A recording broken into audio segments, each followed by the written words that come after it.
오늘 하나님의 말씀은 열왕기하 12장 1절에서 8절 말씀입니다. 우리 한 절씩 교도하도록 하겠습니다. 예후의 제7년에 요아스가 왕이 되어 예루살렘에서 40년간 통치하니라. 그의 어머니의 이름은 시비아라 부엘사바 사람이더라. 요아스는 제사장 여호야다가 그를 교훈하는 모든 날 동안에는 여호와 보시기에 정직히 행하였으되 다만 산당들을 제거하지 아니하였으므로 백성이 여전히 산당에서 제사하며 분향하였더라. 요아스가 제사장들에게 이르되 여호와의 성전에 거룩하게 하여 드리는 모든 은 곧 사람이 통용하는 은이나 각 사람의 몸값으로 드리는 은이나 자원하여 여호와의 성전에 드리는 모든 은을 제사장들이 각각 아는 자에게서 받아들여 성전의 어느 곳이든지 파손된 것을 보거든 그것으로 수리하라 하였으나 요아스 왕 제23년에 이르도록 제사장들이 성전을 파손한 데를 수리하지 아니하였는지라. 요아스 왕이 대제사장 여호야다와 제사장들을 불러 이르되 너희가 어찌하여 성전의 파손한 데를 수리하지 아니하였느냐? 이제부터는 너희가 아는 사람에게서 은을 받지 말고 그들이 성전의 파손한 데를 위하여 드리게 하라. 제사장들이 다시는 백성에게 은을 받지도 아니하고 성전 파손한 것을 수리하지도 아니하기로 동의하니라. 아멘. 여러분, 신앙생활 한다는 것은 어떤 의미일까요? 종교개혁자 마틴 루터는 어떤 사람의 신앙 상태가 어떠한가를 알려고 하면 그 사람이 예배에 대해 어떤 자세와 태도를 가지고 있는가를 보면 금방 알 수 있다라고 말을 했습니다. 그렇습니다. 신앙에 있어서 가장 중요한 것은 예배일 것인데요.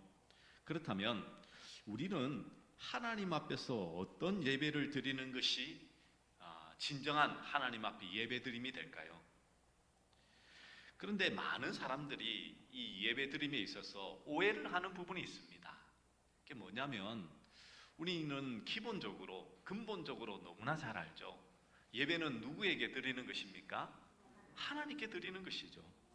그런데 신앙이라는 것 자체가 하나님께 드리는 것인데, 그런데 우리는 어떻게 하냐면 이 신앙에 대해서 사람을 판단하기도 하고요. 그리고 다른 사람에게 신앙적으로 보이려고 하는 경우도 있지 않습니까? 그렇다는 것은 이 신앙의 생활에 있어서 그 중심이 온전히 바르게 서지 못하니 그 믿음의 방향이 잘못될 수도 있다라는 것을 우리는 알아야 된다는 것이죠. 오늘 말씀을 통해서 어떤 신앙생활을 하는 것이 가장 중요한가, 그것을 진정으로 깨달아서 하나님 앞에서 진정한 예배를 통하여 우리의 모든 삶이 하나님께 연락받는 그 은혜를 누리시는 우리 모든 믿음의 종들 되시기를 축원합니다. 오늘 말씀해 보시면 이제 산당을 제거하지 못하는 왕으로 요아스가 등장하죠. 이 산당이라는 것을 우리가 좀 잘 이해를 해야 됩니다. 원래 이스라엘 사람들이 이 가나안 땅에 들어오기 전부터 있었던 이 각 지역 사람들을 위한 종교 사원이었죠. 주로 산이나 간 높은 언덕 위에 있었기 때문에 산당이라는 이름으로 불렸습니다. 그러나 이 이후에는 크고 푸른 나무 아래나 혹은 성읍 한가운데 높은 단을 쌓고 제사를 드리는 곳도 산당이라고 불렀습니다. 그리고 가정마다도 이 산당이 존재했다라고 이렇게 남아있죠.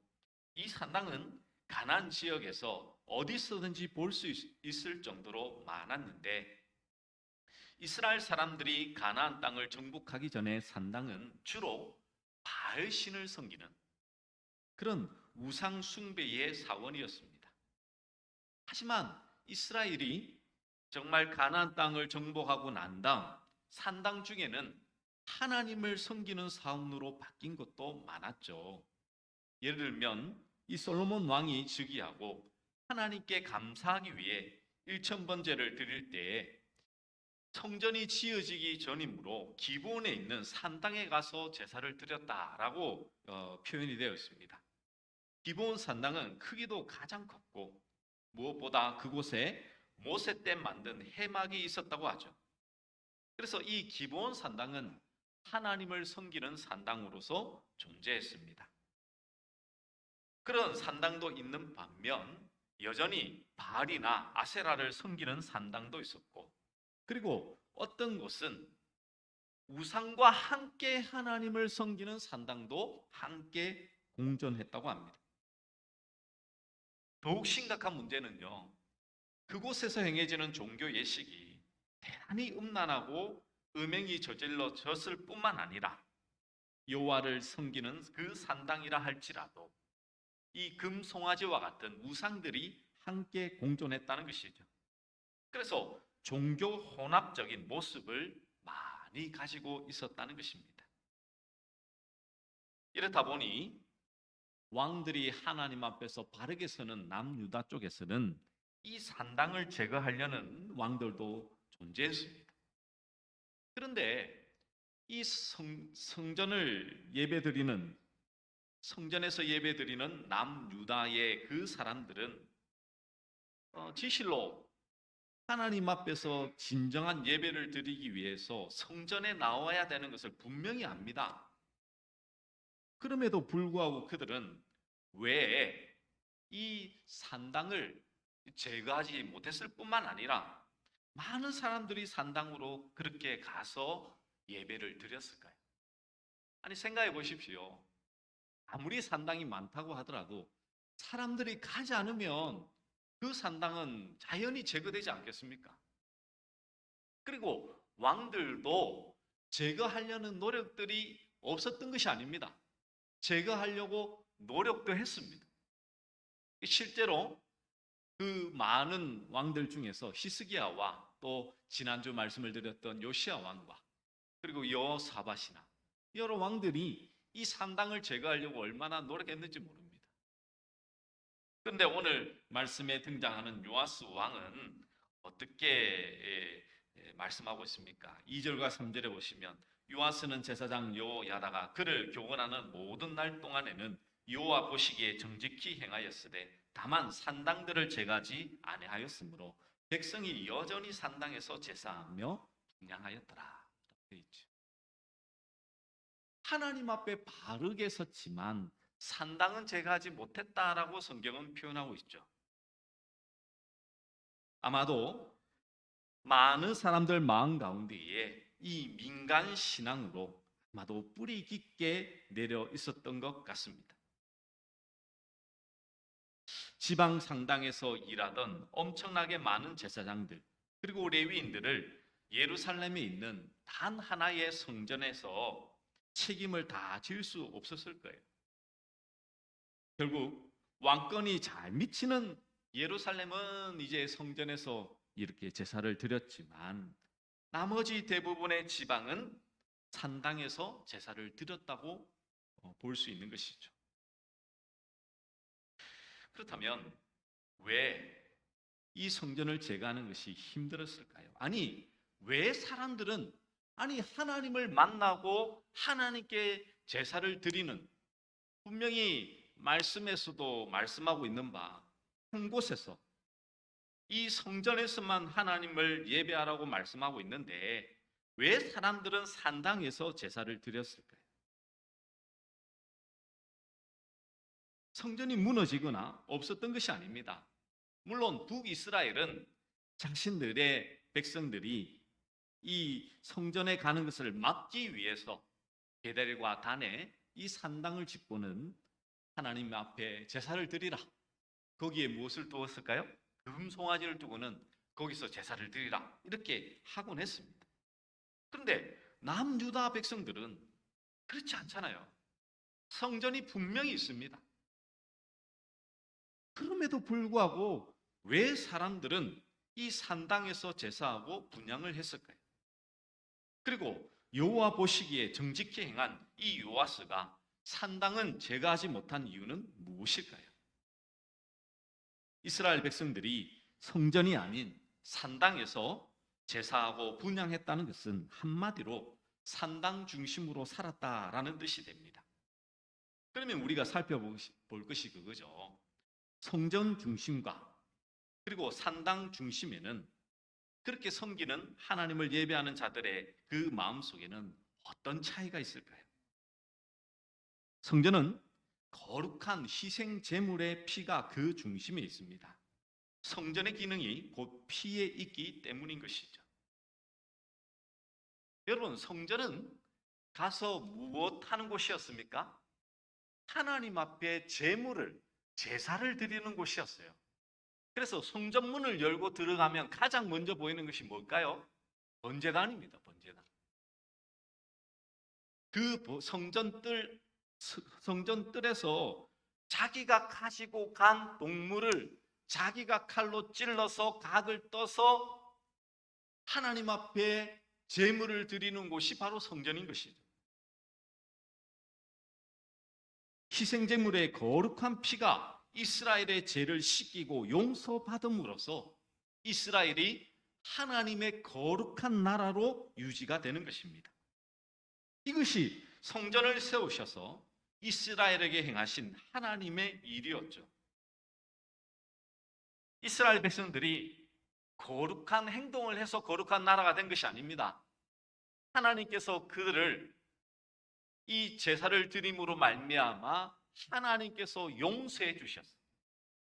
이 죄악된 세상과 구별하여 거룩한 나라로 삼아 주셔서 그들이 거룩한 나라가 된 것이지, 그들의 행동은 이 죄악이 얼마나 간영하고 이 죄악에 많은 것으로 넘어졌던 나라였습니다.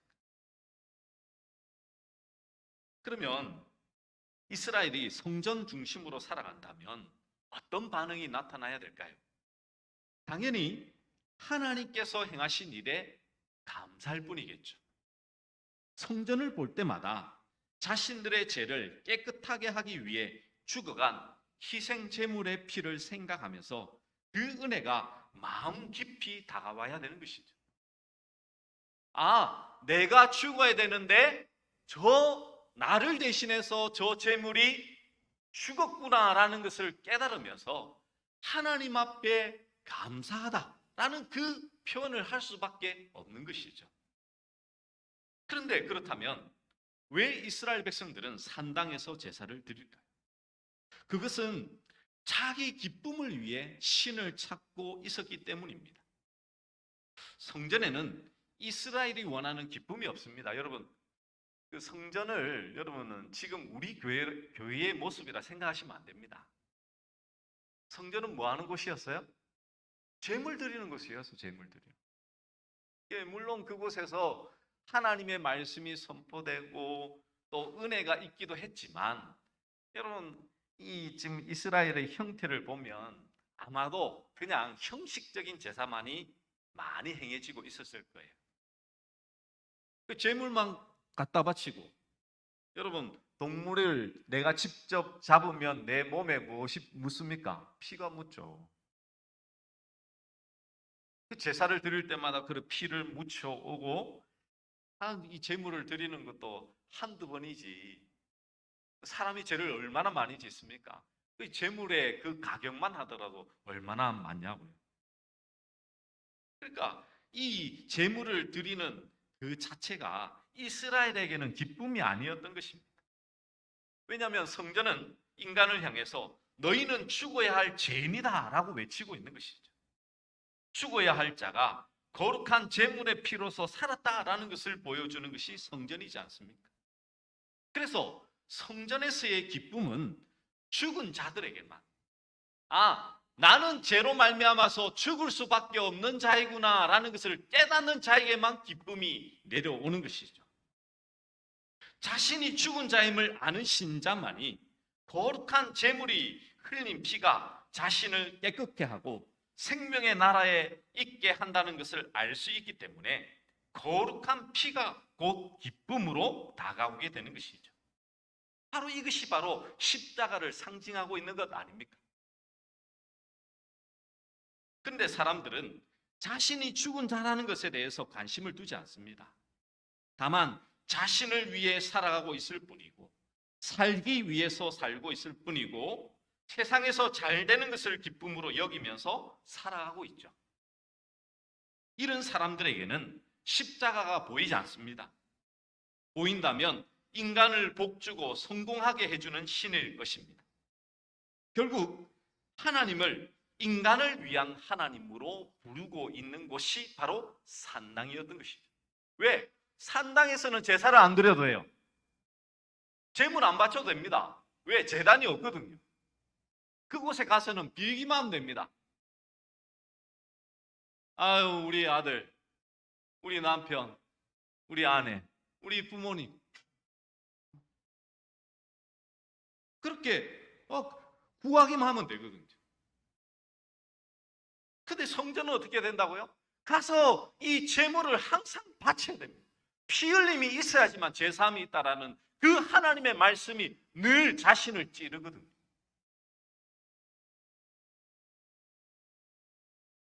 산당에서 제사를 드린다는 것은 오직 자기 기쁨을 위해 하나님의 이름을 구하는 사람들이고 성전이 아닌 산당 중심으로 살아가는 어리석은 이스라엘 백성과 같은 모습인 것이죠.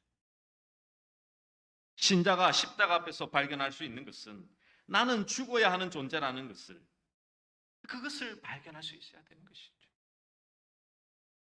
은혜는 내가 진정으로 죽은 자로서 예수님으로 말미암아 살았다라는 것을 깨닫는 것이 바로 은혜 받은 자의 참된 모습이라는 것을 우리는 잊지 말아야 될 것입니다. 자신의 기쁨을 위해 살아가는 것이 아들을 세상에 보내셔서 나 대신 저주 아래 죽게 하신 하나님의 마음을 외면하는 것이고 죄가 되는 것임을 알아야 되는 것이죠. 이러한 사람만이 십자가를 바라보게 되어 있습니다. 자기 기쁨을 위해 하나님의 이름을 부르는 것은 여전히 산당에서 제사하고 분향하는 것과 같은 것이죠. 그렇다면 오늘날 교회는 성전이 모습을 가지고 있습니까? 아니면 산당의 모습을 가지고 있습니까? 물론 옛 성전이 교회는 아닙니다. 지금의 성전은 우리의 마음이죠. 우리의 마음 속에 하나님을 정말 제사하고 예배하는 그 모습이 회복되어야 되겠죠. 근데 대부분은 교회에서 예배를 드린다라고 생각합니다. 주일 예배만 예배라고 생각한다니까요. 요즘 그런 풍토가 좀 많은 것 같습니다. 그래서 서울의 큰 교회 가보시면 오전 예배가 8시, 7시 반. 왜 그러냐면 빨리 예배 드리고 어디 가야 된다는 거예요. 그러니까 예배를 그냥 어떻게 보면 뭐라고 해야 되냐면 그냥 드리는 것으로 주일날에는 한 번 예배 드리면 끝난 것으로 생각합니다. 진짜 이게 어떻게 보면 진정한 예배자를 하나님께서 찾으신다라고 말씀하는데 그런 모습이 점점 사라지고 있는 것은 아닌지 우리는 살펴봐야 되겠죠. 여러분, 성전 중심으로 산다는 것은 하나님의 일이 내게 기쁨이 되는 것이죠. 산당 중심은 나의 기쁨을 따라두고 그 기쁨을 위해 신을 찾는 것, 그것을 의미하는 것입니다. 그렇다면 오늘 우리는 어떻게 우리의 모습 속에서 이 산당 중심인지 성전 중심인지를 발견할 수 있을까요? 우리 골로새서 1장 15절과 16절 말씀을 우리 함께 읽도록 하겠습니다. 우리 함께 한 목소리 읽겠습니다. 시작. 그는 보이지 아니하는 하나님의 형상이시요 모든 피조물보다 먼저 나신 이시니 만물이 그에게서 창조되되 하늘과 땅에서 보이는 것들과 보이지 않는 것들과 혹은 왕권들이나 주권들이나 통치자들이나 건세들이나 만물이 다 그로 말미암고 그를 위하여 창조되었고. 방송 준비가 안 됐는가 보네요. 네. 골로새서 1장 15절과 16절에 보시면 그는 보이지 아니하는 예. 예. 제가 잘못 불려주는 것 같습니다. 네. 보시면 만물이 그에게서 창조되되 하늘과 땅에서 보이는 것들과 보이지 않는 것들과 혹은 왕권들이나 주권들이나 통치자들이나 건세들이나 만물이 다 그로 말미암고 그를 위해서 창조되었다라고 성경은 표현하죠. 이게 무슨 말씀이냐면 우리는 흔히 생각하기를 하나님은 온 우주 만물을 나를 위해서 인간을 위해서 지었다라고 생각합니다. 근데 오늘 성경은 모든 만물, 우주 만물은 누구를 위해서 지었다라고 말씀하고 있나요? 예수 그리스도. 그래서 온 우주가 예수 그리스도를 뭐라 표현합니까? 주라고 표현하는 것이죠. 모든 우주 만물이 예수 그리스도가 주가 되신다면 우리는 무엇을 깨달아야 되는 것입니까? 나를 위해서 신앙생활하는 것은 그것은 진정한 신앙생활의 모습이 아닌 거예요.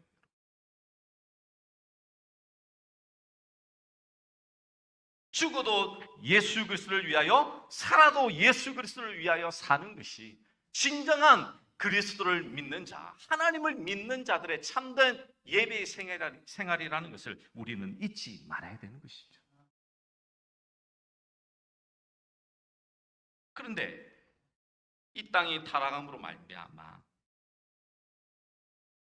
죄인된 사람들이 자기가 하나님인 줄 압니다. 그래서 우상을 만들어서 섬기는 것들이 누구를 위해서 섬기냐면 나를 위해서 섬기는 거예요. 그래서 성경은 우상은요 자신을 만든 헛된 신이라고 말합니다. 여러분 바알 신이 실제로 존재할까요? 안 존재할까요? 존재치 않습니다, 여러분. 사람이 만들어 놓은 허상이라고 말하고 있어요, 성경은.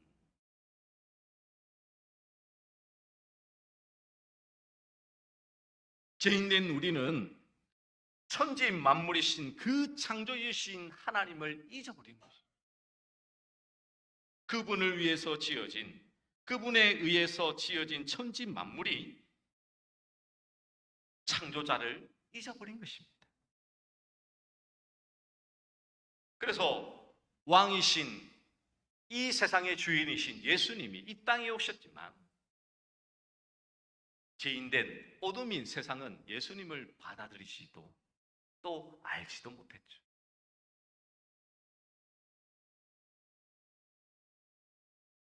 그렇기에 예수님을 십자가에 못 박는 자리로 나아가는 것이 우리 죄인된 모습인 것입니다.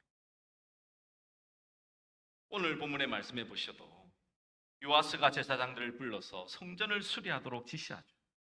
이것을 두고 요아스의 성전 개혁이라는 말을 하기도 하지만 사실상 성당을 그대로 둔 상태에서 성전 개혁이라는 것은 맞지 않습니다.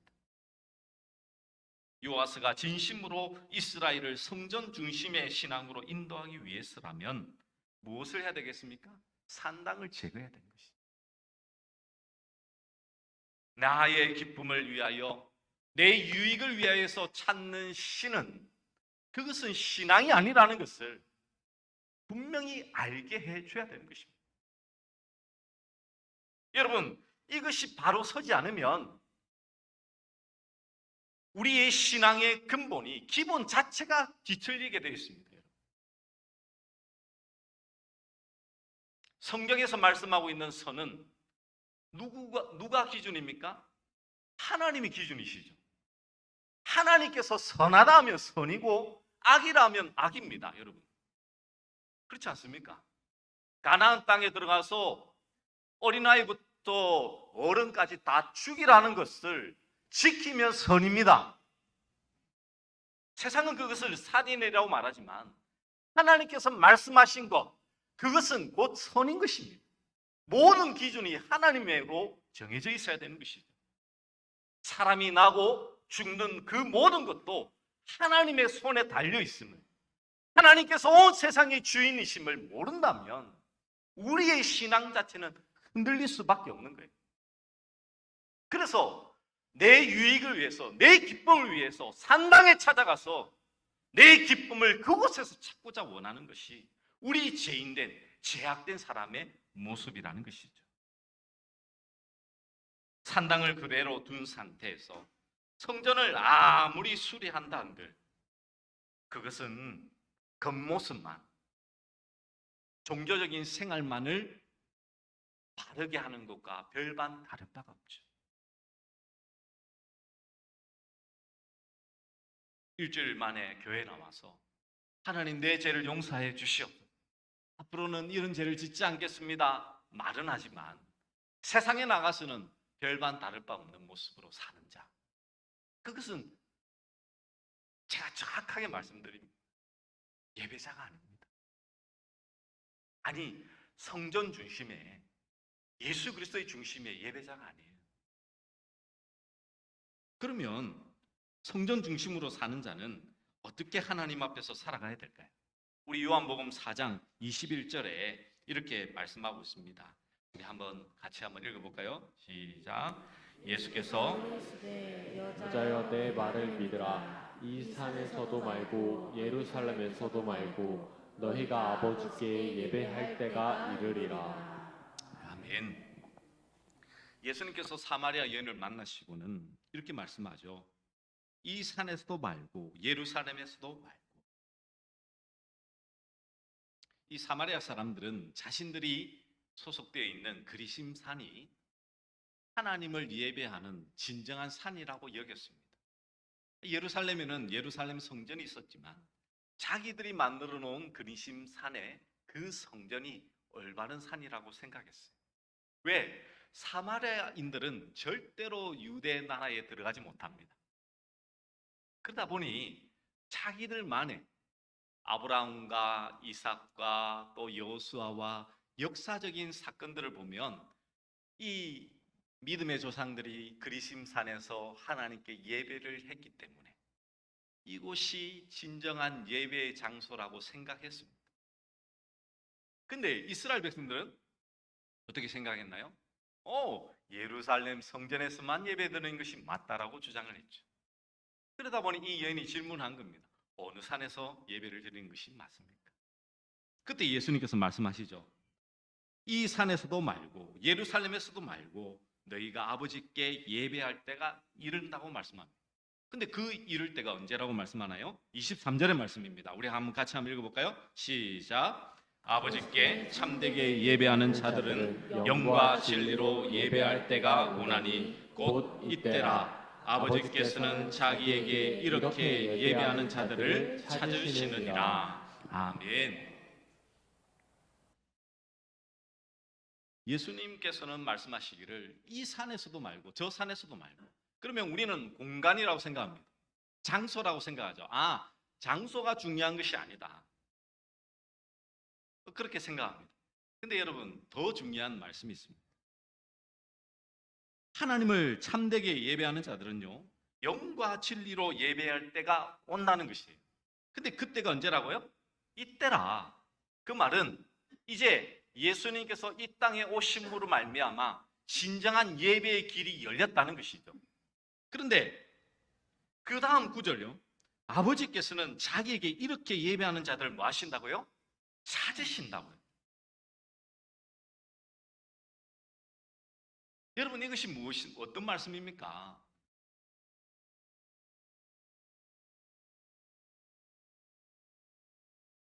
우리는 흔히 그렇게 생각하죠. 우리는 하나님께 예배 드리는 것을 단순히 주일날 오전이나 어떤 특정한 예배 시간에 와서 하나님을 예배하는 것을 예배라고 생각하는 경우들이 많지 않으십니까? 근데 진정한 예배는요, 로마서 12장에 말씀해 보시면 우리의 삶의 예배가 예배인 것입니다. 내가 성전이잖아요. 여러분, 교회는요, 우리가 함께 그냥 모여서 예배를 드린다고 공식적으로 인정하여 드리는 예배의 모습이지 이곳 자체가 성전이 아닙니다. 성전은 여러분이라니까요. 여러분이 세상 속에 있는 그곳에 진정한 예배의 삶의 모습이 나타나야 되는 거예요. 그때에 하나님은 뭐 하신다고요? 여러분을 찾으시고 만나시고 회복시키신다니까요. 그냥 한순간 주일날 오전에 예배 드리고 나는 예배 드렸다라고 끝이 나는 삶은요, 그거는 지금 산당에서 예배 드리는 사람과 똑같은 거예요. 여러분의 삶의 현장 가운데서 살아계신 예수 그리스도를 만나셔야 되는 거예요. 나만 만나면 괴롭히는 상사, 다 어떻게든지 불법을 행하게 하고 편법을 하게 해서 어떻게든지 일을 처리하려고 하는 그 회사, 그런 현장 가운데서 살아계신 예수 그리스도를 만나고 예수님이라면 어떻게 하실까? 예수님이라면 어떤 모습으로 내 삶의 모습을 드러내게 하실까? 그것을 고민하며 엎드리며 눈물을 흘리며 그곳이 진정으로 하나님을 만나는 장소가 될 때에 그것이 바로 이 시대의 성전 중심의 그 예배를 드리는 자의 참된 모습이지 않겠습니까?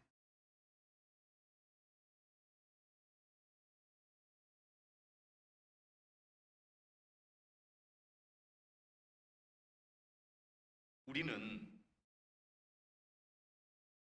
인생이기에 참 언제든지 나 자신을 위해서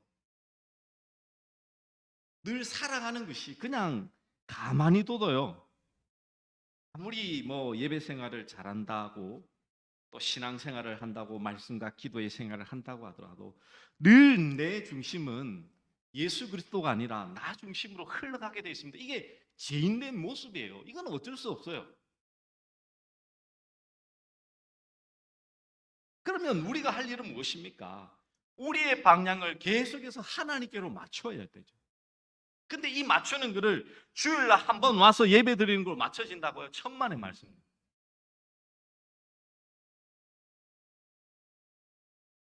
여러분의 삶의 현장에서 살아계신 예수 그리스도가 여러분의 삶 속에 살아계시지 않는다면요, 이 방향은 맞춰지지 않습니다. 늘 내 편의대로, 늘 마음의 편법대로 행해버리면 일이 쉽게 해결되잖아요. 나 싫어하는 사람 인사 안 하면 그만이고, 편법하라면 편법하면 그만이고,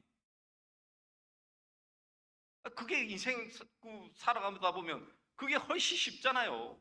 그것 가지고 고민하고 기도하는 거, 그게 얼마나 힘들고 어렵습니까?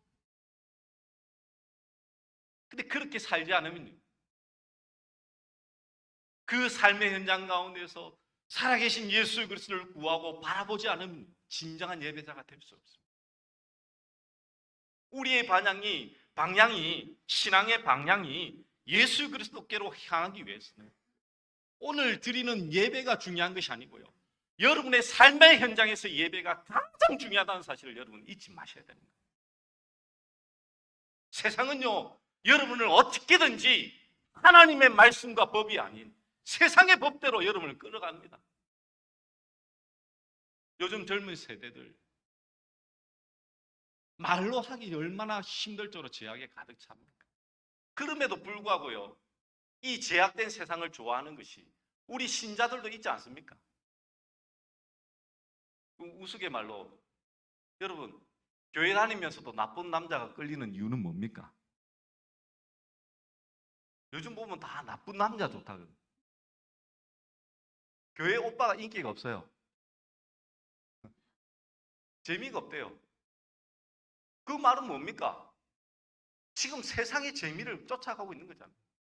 아니, 클럽에 가면 그 수많은 제약들의 온상이라는 것을 알면서도 왜 그곳을 가려고 하냐고요. 그게 우리의 제약된 마음이지 않습니까? 정말 성전 중심으로 사는데, 아니, 여러분의 심령 안에 예수님이 살아계시는데 그 제약의 길에 서서도 여러분의 마음이 편안하셨습니까?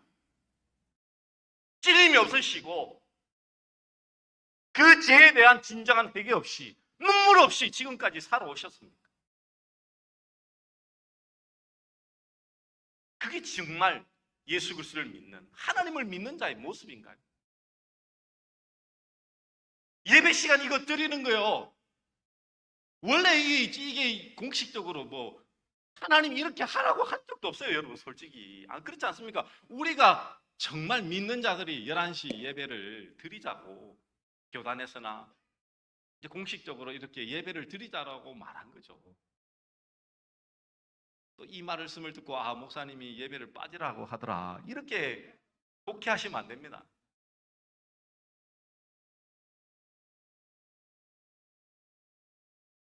여러분, 성전과 상당의 그 차이는요, 지금 오늘 이 시대에 어떻게 보면 우리 믿는 자들에게 가장 중요하게 다가오는 저는 말씀이라 생각합니다. 여러분이 성전이신데 여러분 안에 있는 그 삶의 현장에서 여러분이 제물이 되셔야죠. 예수 그리스도의 보혈의 능력이 여러분의 학교에서, 직장에서, 여러분의 가정에서 나타나셔야죠.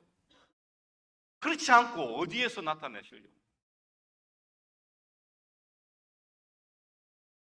그 은혜의 삶 속에서 오직 우리의 모든 방향이 하나님께로 향하여 그 은혜 속에서 살아가시는 우리 모든 믿음의 종들 되시기를 간절히 축원합니다.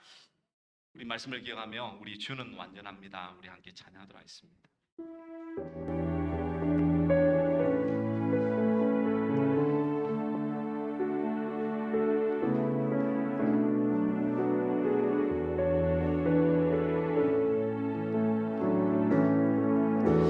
주여 우린 연약합니다. 우린 오늘 힘겨워합니다. 주 뜻 이루며 살기에 부족합니다. 우린 연약합니다. 주여 우린 넘어집니다. 오늘 하루 또 실수합니다. 주의 긍휼을 구하는 죄인입니다. 우리 주만 바라봅니다. 한없는 주님의 은혜 온 세상 위에 넘칩니다. 가릴 수 없는 주 영광 온 땅 위에 충만합니다.